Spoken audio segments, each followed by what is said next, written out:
Air marshal साहब, जो अफगान हमारे भाई हैं जी, हमारा उनसे बहुत ताल्लुक वास्ता है, नेबर है हमारे, लेकिन 47 से लेकर 14 अगस्त 1947 से शुरू करके आज तक कभी वो हमारे दोस्त रहे नहीं है। तो पाकिस्तान की रुकनियत की मुखालफत उन्होंने की। खाद यहाँ जो धमाके करती थी वो आपके सामने है।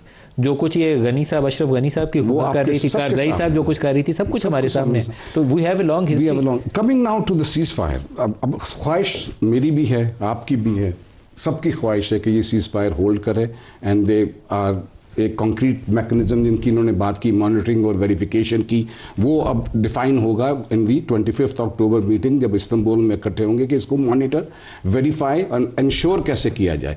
द इशू इज, वो कहते हैं ना कि follow the money and it will lead you to the truth.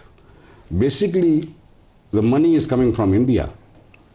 अगर आपने नेगोशिएट करना है किसी के साथ या किसी ने नेगोशिएट करना है तो that has to be done with India. India is not going to stop funding. India is going to continue funding to these, not to the Afghan Taliban maybe, but there are other groups. There are 22 groups jinko they can continuously fund, and there are others also.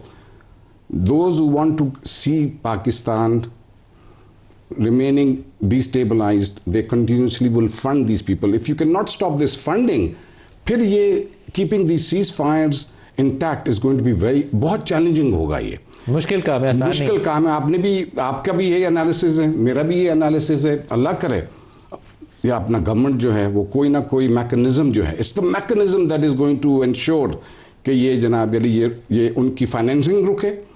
Financing नहीं रुकेगी sir, India क्यों रोकेगा? अगर नहीं रुकेगी तो नहीं रुकेगी, then we are not talking to the Canadian soil के ऊपर असैसिनेशन कर सकते हैं, जो आपकी दुबई में बैठ के और लंदन में बैठ के पाकिस्तान में असैसिनेशन करवा सकते हैं, तो उनको टीटीपी या दाइश को या वो ईस्ट तुर्किस्तान इस्लामिक मूवमेंट को पैसे देते हुए तकलीफ होगी? वो देंगे पैसे। फंडिंग जो है, जब तक फंडिंग नहीं रुकती, it's very difficult to control this. Barrister Umair नईं साहब, आपको भी वेलकम करता हूँ।